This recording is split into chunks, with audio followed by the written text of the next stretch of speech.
Hey guys, welcome back to the channel. So for this video, I'm going to do a quick update. Obviously the last video I updated was the first vlog I did where I won the League Cup. The end of that video was a little bit short run. I was really tired, didn't have a lot to say because my mind was kind of like really focused on being done with the day and trying to close it out. I didn't do any coverage of top 4, what happened in top 4. And then after finals I just kind of was like completely mentally shut out. Day was over, I had won, so I didn't really talk about anything. So I'm going to talk about those 2 matchups real quick, and then I'm going to do a quick summary over the list that I played. So in top 4, I played against Weavile. Game 1, my opponent set up really well and kind of ran through me. Games 2 and 3, I actually used Trickster GX both games to copy Tapu Bulu's GX Tapu Wilderness? I can't actually think of it right now, but I basically copied his GX attack with the Choice Band to take clean knockouts in both games, and then basically my opponent kept being forced into situations where he had to place multiple abilities to keep caught up. He kept placing down Sudowoodos, Lele's, you know, but once he got 3 abilities down, I basically won the game just with Weavile. So that was actually a really good matchup for me, better than I was expecting it to be. In finals, you saw I played Jonathan. In game 1, it was a really close game. It came down to a really weird situation. If I remember correctly, I basically chose to leave a Shuppet on my bench that I was going to use to take the game the next turn, and he used Guzma to pull it up and get a Claw Slash knockout with Duskmane GX, which kind of just messed up my whole endgame plan, and I lost from there. If I would have evolved into Banette GX, I could have forced him to discard energies to take the knockout. Then I think I could have won from there because he would be basically be ditching all of his resources to take that knockout, and then I think I could have made that prize comeback. But it was just kind of a really weird situation. I kind of anticipated him to not to see the play, but it was silly. I mean, he saw my win condition and he took advantage of it and knocked me. But game 2 was pretty straightforward. Just got early game pressure, didn't stop. Game 3, he had a bunch of whiffs. He was drawn dead. He missed a lot of early game stuff and mid game. Once his beast rings were active, he whiffed. And he whiffed a huge Duskmane GX that could have swung the game back in his favor. So it was just not a good game 3 for him, but it worked out. We took down the tournament for 50 championship points.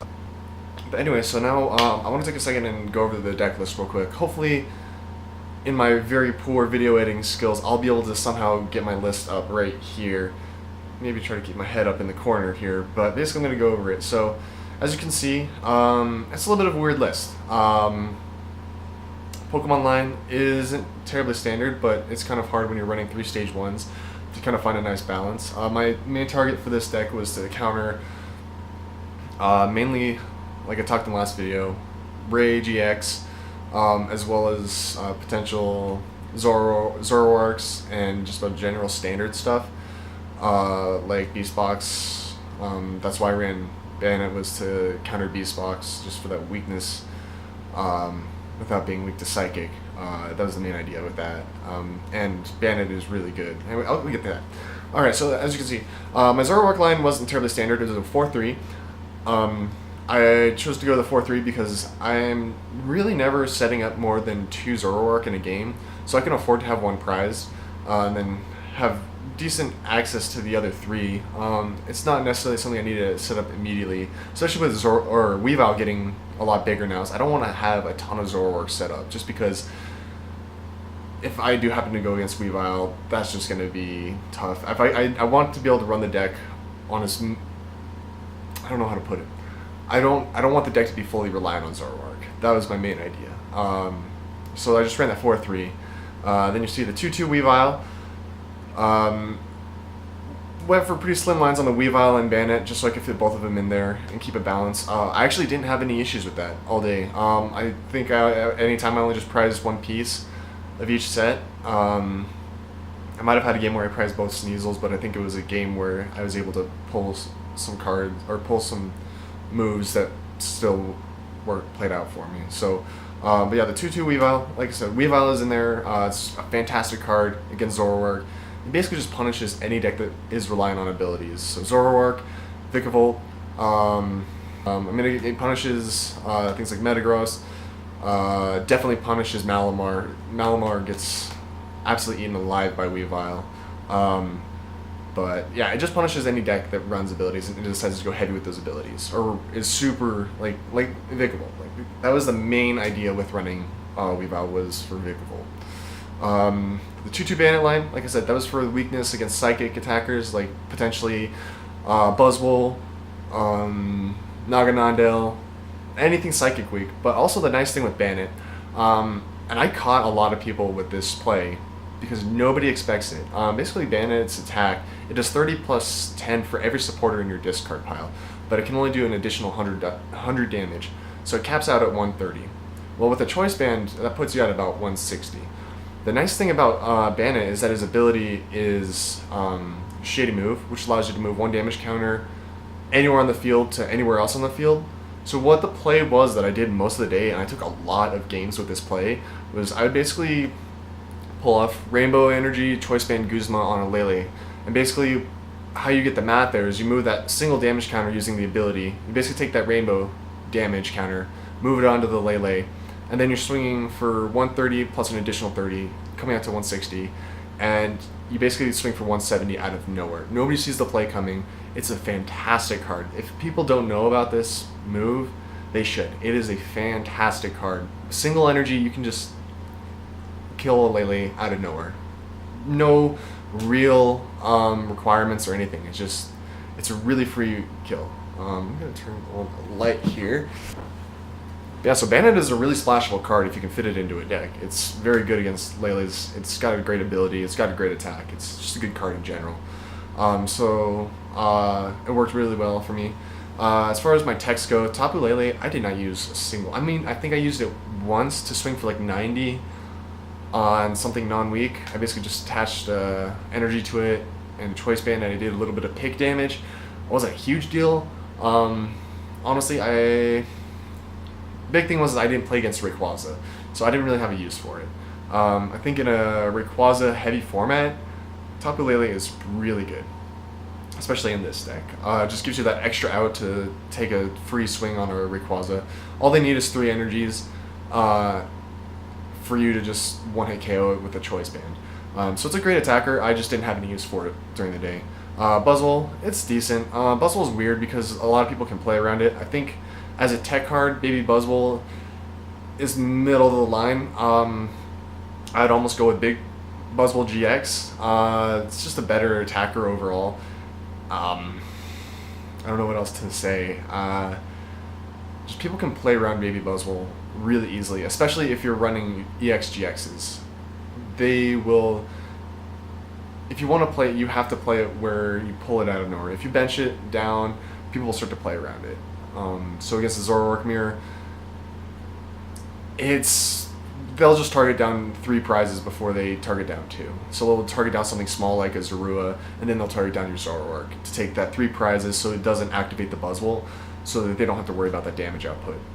So I'm not a huge fan of Baby Buzzwole as a tech.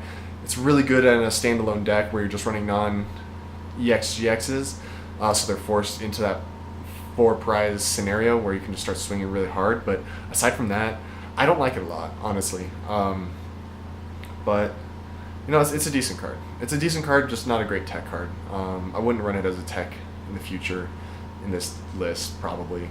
2 Tapu Lele GX, pretty standard. I think 3 is a little bit too much for this format. Like I said, abilities are really punishable. You don't really want to start with it. So that's that. That's that for the Pokemon line. Alright, for the supporter line, I went a little bit heavier on that. The main reason why I went heavy on there is because with running Banette, you want to start discarding supporters turn 1. The sooner you can get 10 supporters in the discard, the sooner you can start opening up all of your play options with the deck. So I ran 4 Cynthia's pretty standard, 4 Guzma's pretty standard. I went with the heavier Acerola line of 3. I really wanted to have a 4th one in there because Acerola is really good with Zoroark in general. It always has been. So I would have liked a fourth in there. I just didn't find space in time, so I just went with the 3. Ice Roll is great. You just punish people for not taking one-hit KOs, and you get that card in the discard. 2 Lily, pretty standard. I ran Fan Club. I'm kind of a... I am a fan club. Downvote. But no, Fan Club's a great card. I saw a lot of people have started playing Apricorn Maker with Nest Ball, and I understand the logic behind using that to help dig out Nest Balls so you can thin your deck and such. But with the strategy I went for here, I wanted to go low ball counts and high supporter counts. So that's why I went with Fan Club in this situation. It was really handy. Wouldn't have changed it. Left it in there. Judge, I didn't have a... I think I used Judge a few times for disruption, but if you're expecting a stage 2 meta, definitely run Judge. It's just the only disruption we have in format right now. I didn't face a ton of stage 2s, so I can't say I really used it a lot, but next card is Kukui. Kukui was fantastic. Honestly, that 20 damage that Kukui can provide can make such a difference in some matchups.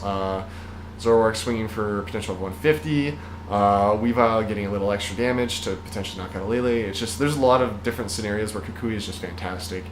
So I'm glad I added that, especially once you get your Zoroarks online. You don't really care about drawing too much, so drawing that 2 cards is okay for a turn while getting that extra 20, so I liked it. I'll probably run at least one, if I run Zoroark, I'll probably run 1 to 2 Kukui in just about every list, just because it's, that extra damage can help a lot of matchups, like Buzzwole, Beast Box, anything that has a 130 HP Pokemon, it can make the difference. And then I ran 1 copy of Copycat.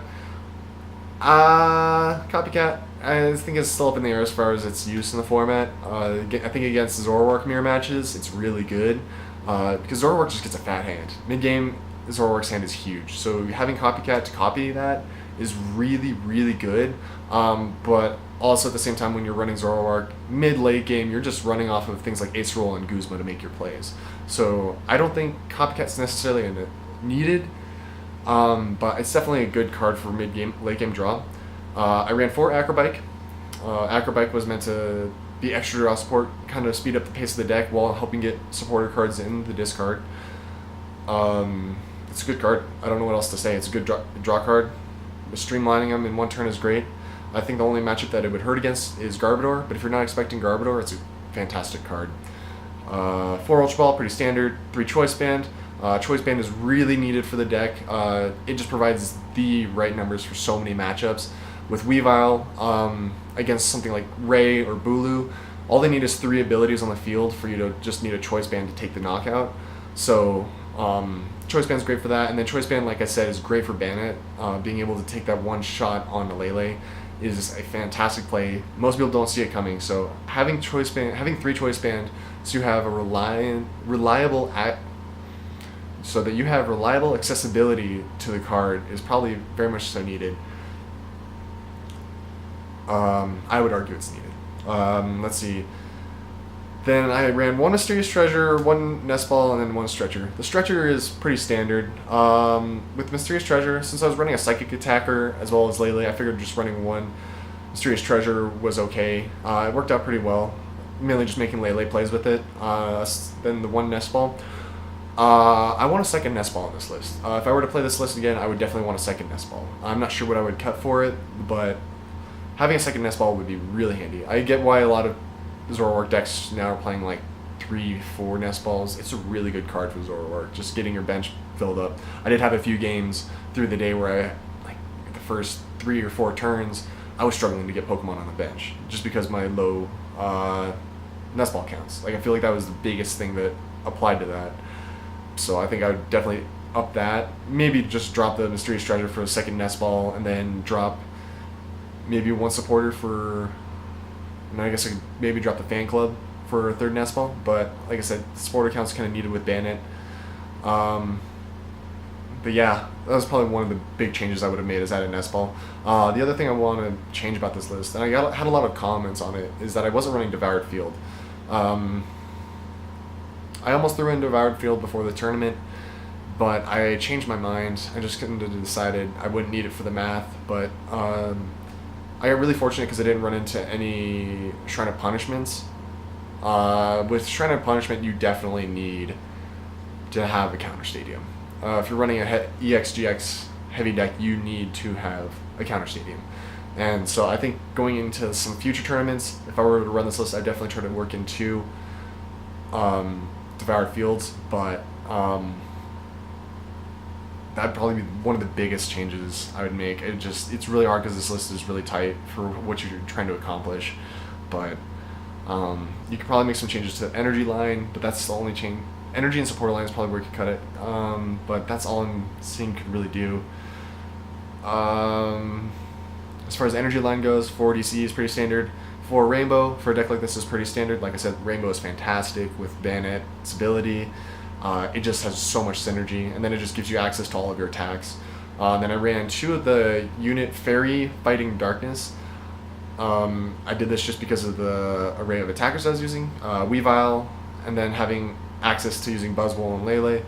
Like I said, I didn't use Buzzwole and Lele terribly much, so you could easily drop maybe both of them, maybe one of them, maybe switch them to basic dark energies, so you don't get punished by something like Circuitry.